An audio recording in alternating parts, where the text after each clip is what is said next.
Highs நான் just சொன்னா. இன்னைக்கு நம்ம எத பத்தி பார்க்க போறோம் அப்படின்னு பார்த்தீங்கன்னா, நாளுக்கு நாள் இந்தியா, பாகிஸ்தான் பகை வந்து அதிகமாயிட்டு இருக்குது சரியா? இப்படி இருக்க சூழ்நிலையில இன்னைக்கோ இல்லன்னா நாளைக்கோ இந்தியா, பாகிஸ்தான் வந்து கண்டிப்பா போர் தொடுக்கும் அப்படின்னு சொல்லிட்டு நெறைய பேர் பேசிட்டு இருக்கிறாங்க. கண்டிப்பா இந்தியா, பாகிஸ்தான் போர் தொடுக்க வாய்ப்பு வந்துச்சுன்னா, ஒரு வேள இந்தியா கிட்ட ராணுவ படைபலம் அதிகமா இருக்குதா? இல்லன்னா பாகிஸ்தான் கிட்ட ராணுவ படைபலம் அதிகமா இருக்குதா? எடுத்துக்காட்டா சொல்லணும் அப்படின்னு பார்த்தீங்கன்னா, இந்தியா கிட்ட எத்தன ராணுவ வீரர்கள், பாகிஸ்தான் கிட்ட எத்தன ராணுவ வீரர்கள்? அது மட்டும் இல்லாம, இந்தியா கிட்ட எத்தன விமான படைகள், பாகிஸ்தான் கிட்ட எத்தன விமான படைகள்? இதெல்லாம் பத்தி தான் முழுக்க முழுக்க நம்ம வீடியோல பார்க்க போறோம். இந்த வீடியோக்குள்ள போறதுக்கு முன்னாடி, இந்த வீடியோ பத்தின கருத்து ஏதாவது உங்களுக்கு இருந்துச்சுன்னா, கமெண்ட்ல தெரிவிங்க. ஏன்னா உங்களுடைய கமெண்ட்ட பார்த்துட்டு நாங்க நெக்ஸ்ட் வீடியோ பெஸ்ட்டா எடுக்கிறதுக்கு யூஸ்ஃபுல்லா இருக்கும். வாங்க வீடியோக்குள்ள போய் பார்த்து முழுமையா தெரிஞ்சுக்கலாம். ஒருவேளை இந்தியாவுக்கும், பாகிஸ்தானுக்கும் போர் வந்துச்சு அப்படின்னு பார்த்தீங்கன்னா, இந்தியா கிட்ட ராணுவ படை வீரர்கள் எத்தன பேர் இருக்கிறாங்க அப்படின்னு வந்து பார்ப்போம். இந்தியா கிட்ட கிட்டத்தட்ட மொத்த ராணுவ வீரர்கள் எத்தனன்னா, 14,60,000 பேர் இருக்கிறாங்க சரியா? பாகிஸ்தான் கிட்ட 6,54,000 பேர் இருக்கிறாங்க. இப்போ இந்த 2 பேத்தையும் கம்பேரிசன் பண்ணி பார்க்கும்போது, இந்தியா தான் டாப் பொசிஷன்ல இருக்கிறாங்க. பாகிஸ்தான் வந்து கம்மியா தான் வச்சிருக்காங்க. பீரங்கி யார்கிட்ட அதிகமா இருக்குது அப்படின்னு பார்ப்போம். இந்தியா கிட்ட கிட்டத்தட்ட 8,029 பீரங்கி இருக்குது சரியா? இதே பாகிஸ்தான் கிட்ட எத்தன பீரங்கி இருக்குது அப்படின்னு பார்த்தீங்கன்னா, 4,792 இருக்குது. இந்த பொசிஷன்ல பார்க்கும்போது யார்கிட்ட அதிகமா இருக்குது அப்படின்னு பார்த்தீங்கன்னா, நம்ம இந்தியா கிட்ட தான் அதிக பீரங்கி இருக்குது. அடுத்ததாவது போர் டாங்கிகள் சரியா? இந்த போர் டாங்கிகள் யார்கிட்ட அதிகமா இருக்குது அப்படின்னு வந்து பார்த்தோம்னா, இந்தியா கிட்ட 4,614 போர் டாங்கிகள் இருக்குது. பாகிஸ்தான் கிட்ட 2,627 போர் டாங்கிகள் தான் இருக்குது. இந்த பொசிஷன்லயே பார்க்கும்போது யாருகிட்ட ஹெவியா இருக்குது அப்படின்னு பார்த்தீங்கன்னா, நம்ம இந்தியா கிட்ட தான் அதிகமா இருக்குது. அடுத்ததாட்டு நீர்மூழ்கி கப்பல் சரியா? இதுல அ யார்கிட்ட அதிகமா இருக்குது, யார்கிட்ட கம்மியா இருக்குது அப்படின்னு வந்து பார்த்தோம்னா, இந்தியா கிட்ட மொத்தம் 18 நீர்மூழ்கி கப்பல் இருக்குது. பாகிஸ்தான் கிட்ட மொத்தம் 8 நீர்மூழ்கி கப்பல் இருக்குது சரியா? இதுல யார்கிட்ட அதிகமா இருக்கு அப்படின்னு பார்த்தீங்கன்னா, நம்ம இந்தியா கிட்ட தான் அதிகமா இருக்குது. அடுத்ததாட்டு விமான தாங்கி கப்பல் சரியா? இந்தியா கிட்ட மொத்தம் 2 விமான தாங்கி கப்பல் இருக்குது. பாகிஸ்தான்ட்ட பார்க்கும்போது ஒண்ணுமே கிடையாது சரியா? அப்ப இதுல யார்ட்ட அதிகமா இருக்குது? நம்ம இந்தியா கிட்ட தான் அதிகமா இருக்குது. போர் விமானங்கள் இந்தியா கிட்ட மொத்தம் எத்தனையா இருக்குது அப்படின்னு பார்த்தீங்கன்னா, 2,296 இருக்குது. பாகிஸ்தான் கிட்ட போர் விமானம் எத்தனை இருக்குது அப்படின்னு பார்த்தீங்கன்னா, 1,434 இருக்குது. இதுலயும் நம்ம இந்தியா கிட்ட தான் அதிக போர் விமானங்கள் இருக்குது. அடுத்தது போர் கப்பல் யார்கிட்ட அதிகமா இருக்குது அப்படின்னு பார்ப்போம். இந்தியா கிட்ட 43 போர்க்கப்பல் இருக்குது. பாகிஸ்தான் கிட்ட மொத்தம் 10 போர்க்கப்பல் தான் இருக்குது. இதுலயும் இந்தியா கிட்ட தான் அதிகமான போர்க்கப்பலும் இருக்குது. கடைசியா அணு ஆயுதம் யார்கிட்ட அதிகமா இருக்குது அப்படின்னு பார்ப்போம். இந்தியா கிட்ட 172 அணு ஆயுதங்கள் இருக்குது. பாகிஸ்தான் கிட்ட 170 அணு ஆயுதம் இருக்குது. கிட்டத்தட்ட பாகிஸ்தானோட இந்தியா 2 அணு கூட வச்சிருக்குது. இதுலயும் பார்க்கும்போது இந்த அணு ஆயுதத்திலயும் நம்ம இந்தியா தான் ஹெவியா வச்சிருக்கிறாங்க. இப்படி இருக்க சூழ்நிலையில எப்பனாலும் இந்தியா பாகிஸ்தான் போர் நடந்துச்சுனாலும் நம்ம இந்தியா கிட்ட தான் அதிகமான படை வந்து இருக்குது.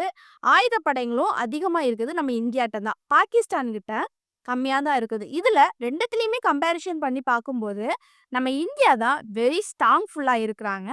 பாகிஸ்தான் வந்து ஓரளவுக்கு கம்மியா பொசிஷன்ல உள்ள ஆயுதங்கள் மட்டும் தான் வச்சிருக்கிறாங்க. இந்தியா பாகிஸ்தானுடைய இப்போதைய நிலவரம் என்ன அப்படின்னு பார்த்தீங்கன்னா, இந்தியா பாகிஸ்தானுக்கு என்னென்ன தடை விதிச்சிருக்காங்க அத முதல்ல பார்க்கலாம். சரி, முதல்ல என்ன தடை பண்ணாங்க அப்படின்னு பார்த்தீங்கன்னா, சிந்து நதி நீர் தடை. இது வந்து 1960ல வந்து உருவாக்கப்பட்டது சரியா? அப்பத்துல இருந்து பாகிஸ்தானுக்கு வந்து சிந்து நதியில இருந்து தான் தண்ணி போயிட்டு இருந்துச்சு. ஆ அப்போ அவங்க நம்மளுடைய தண்ணிய வச்சு தான் விவசாயங்கள் பண்ணிட்டு இருந்திருக்காங்க. இப்போ இவங்க தடை பண்ணதுனால பாகிஸ்தான்ல என்ன அடி வாங்கும் அப்படின்னு பார்த்தீங்கன்னா, முதல்ல விவசாயம் வந்து அடி வாங்கும். ஏன்னா தண்ணி போகாதுல்ல. அதுக்கப்புறம் வந்து ஏற்கனவே அங்க உள்ள மக்கள் வந்து தண்ணி இல்லாம கஷ்டப்படுறாங்க. இப்ப இந்த தண்ணியும் தடை பண்ணதுனால இன்னும் கொஞ்சம் அதிகமா கஷ்டப்படுவாங்க. இப்போ விவசாயம் இல்லாதனால கண்டிப்பா பொருளாதாரமும் அடி வாங்கும். சரியா? இதனால வந்து பாகிஸ்தானுக்கு பெரும் நஷ்டங்கள் வந்து அதிகரிச்சிருக்குது. அடுத்ததாட்டு அட்டாரிக் வாகா எல்லை மூடல். சரியா? இந்த அட்டாரிக் வாகா எல்லை மூடல் காரணமாக என்ன பிரச்சனைகள் வரும் அப்படின்னு பார்த்தீங்கன்னா, பாகிஸ்தானுக்கு இந்தியால இருக்கிற ஒவ்வொரு பொருள், அதாவது ஏற்றுமதி, இறக்குமதி சொல்லுவாங்கல்ல. இந்தியால இருக்கிற ஆப்பிளோ ஏதாவது ப பழங்களோ ஏதாவது பாகிஸ்தானுக்கு போகாது. பாகிஸ்தான்ல இருந்து வர பொருள் வந்து இந்தியாவுக்கு வராது. இந்த எல்லை மூடல் காரணமாக வந்து இது எதுவுமே நடக்காது. சரியா? அது மட்டும் இல்லாம இந்தியா மக்கள் பாகிஸ்தானுக்கு போக முடியாது. பாகிஸ்தான் மக்கள் இந்தியாவுக்கும் வர முடியாது. அதுக்கும் தடை. சரியா? இப்படி வந்து நெறைய தடைகள் போட்டிருக்காங்க. அதுக்கப்புறம் என்ன பண்ணியிருந்தாங்க அப்படின்னு பார்த்தீங்கன்னா, விமான சேவை ரத்து பண்ணியிருந்தாங்க. சரியா? இனி பாகிஸ்தான் மக்களுக்கு வந்து நம்ம விசா வந்து குடுக்கப்படாது. இதுக்கு பதிலாக பாகிஸ்தான் வந்து இந்தியாவுக்கு ஒரு தடை விதிச்சிருந்தாங்க. என்ன அப்படின்னு பார்த்தீங்கன்னா, நீங்க எங்களுடைய சிந்து நதி நீர் வந்து வரவிடாம ஆக்கிட்டீங்கல்ல, அப்போ நீங்க எங்களுடைய வான்பரப்ப யூஸ் பண்ணக்கூடாது அப்படின்னு வந்து தடை போட்டுட்டாங்க. இனி இது என்ன ஆகும் அப்படின்னு பார்த்தீங்கன்னா, இந்தியா வந்து வான்பரப்பு பாகிஸ்தான் வழியா செல்ல முடியாது. எந்த ஒரு விமானம் எடுத்துக்கிட்டாலுமே இப்போ நம்ம துபாயில இருந்து டெல்லிக்கு வருது அப்படின்னு பார்த்தீங்கன்னா ஒரு விமானம். அந்த விமானம் வந்து பாகிஸ்தான் வழியா வரக்கூடாது. சரியா? அந்த வான்பரப்ப யூஸ் பண்ணக்கூடாதாம். அது என்ன பண்ணும் அப்படின்னு பார்த்தீங்கன்னா, அந்த விமானம் அப்படியே சுத்தி தான் என்ன ஆகும்னா டெல்லிக்கு வரும். சரியா? அப்படி அதையும் மீறி அவங்க பாகிஸ்தானுடைய வான்பரப்ப யூஸ் பண்ணாங்கன்னா என்ன ஆகும் அப்படின்னு வந்து கணிக்க முடியாது, சொல்லவும் முடியாது.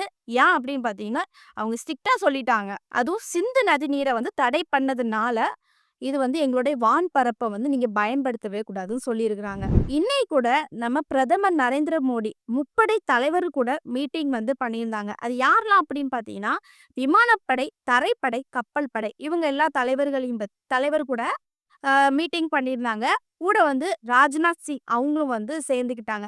இதுல என்ன பத்தி பேசுவாங்க அப்படின்னு பார்த்தீங்கன்னா, அவங்க எப்படி வந்து பாகிஸ்தான் வந்து நம்மள அட்டாக் பண்ணுவாங்க, நம்ம எந்த பொசிஷன்ல தயாரா இருக்கணும், எல்லாமே வந்து ஒரு மீட்டிங் மாதிரி இன்னைக்கு வேற ஆலோசனை பண்ணிட்டு இருந்தாங்க. சரியா? இப்போ என்னுடைய கருத்து என்ன அப்படின்னு பார்த்தீங்கன்னா, பொதுவா ஓரளவுக்கு இந்த இந்தியா பாகிஸ்தானுடைய போர் வந்து வராம இருக்கிறது தான் நல்லது. இது எந்த அளவுக்கு பேச்சுவார்த்தை போகணுமோ அந்த அளவுக்கு போகணும். ஏன் அப்படின்னு சொல்றேன் அப்படின்னு பார்த்தீங்கன்னா, நம்ம போர் தொடுப்போம். ஆனா, இதுல அனாவசியமான பொதுமக்கள் தான் என்ன பண்ணுவாங்கன்னா, பாதிக்கப்படுவாங்க. அதிகமான உயிரிழப்பு ஏற்படும். பொதுமக்கள் வந்து அட்டாக் பண்ணப்படுவாங்க. இந்தியாவுலயும் நெறைய பொதுமக்கள் இருக்கிறாங்க. பாகிஸ்தான்லயும் நெறைய பொதுமக்கள் இருக்கிறாங்க. இதையும் சூழ்ந்து நம்ம யோசிச்சு ஒரு போர் வராம, இது என்ன பண்ணணுமோ அத பண்ணா நல்லது. கவர்மெண்ட் வந்து என்ன முடிவு எடுக்க போறாங்கன்னு தெரியல. பட் என்ன முடிவு எடுத்தாலுமே என்ன பொறுத்தவரைக்கும் அது ஓகே தான். நம்ம கவர்மெண்ட் என்ன முடிவு எடுத்தாலுமே அது பெஸ்ட்டா தான் எடுப்பாங்க. அதுல ஒரு நம்பிக்கை இருக்குது. சரி, இந்த வீடியோ பத்தி நீங்க என்ன நினைக்கிறீங்க? கமெண்ட்ல தெரிவிங்க. நம்ம இந்தியா, பாகிஸ்தான் போர் வருமா? வராதா? இத பத்தி உங்களுடைய கருத்தையும் கமெண்ட்ல தெரிவிங்க. நெக்ஸ்ட் ஒரு இன்ட்ரெஸ்டான வீடியோல சந்திக்கிறேன். பாய்.